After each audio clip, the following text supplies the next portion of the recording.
Want to fix the too many requests or rate limit error on ChatGPT? First, you want to stop trying rapidly. Wait for 1-2 minutes, then send a shorter prompt or refresh the page or app.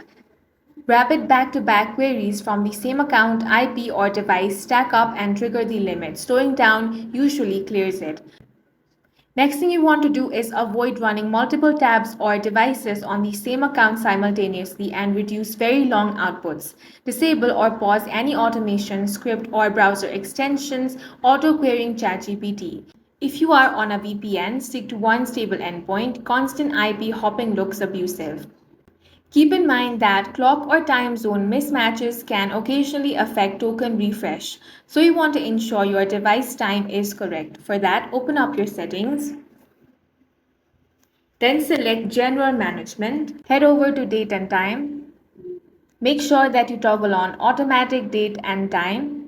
If you have disabled automatic date and time, you can set the date and time manually. Make sure that you set the accurate date and time. And that's all for this video. If you found it useful, make sure to hit the like button and subscribe for more videos like this.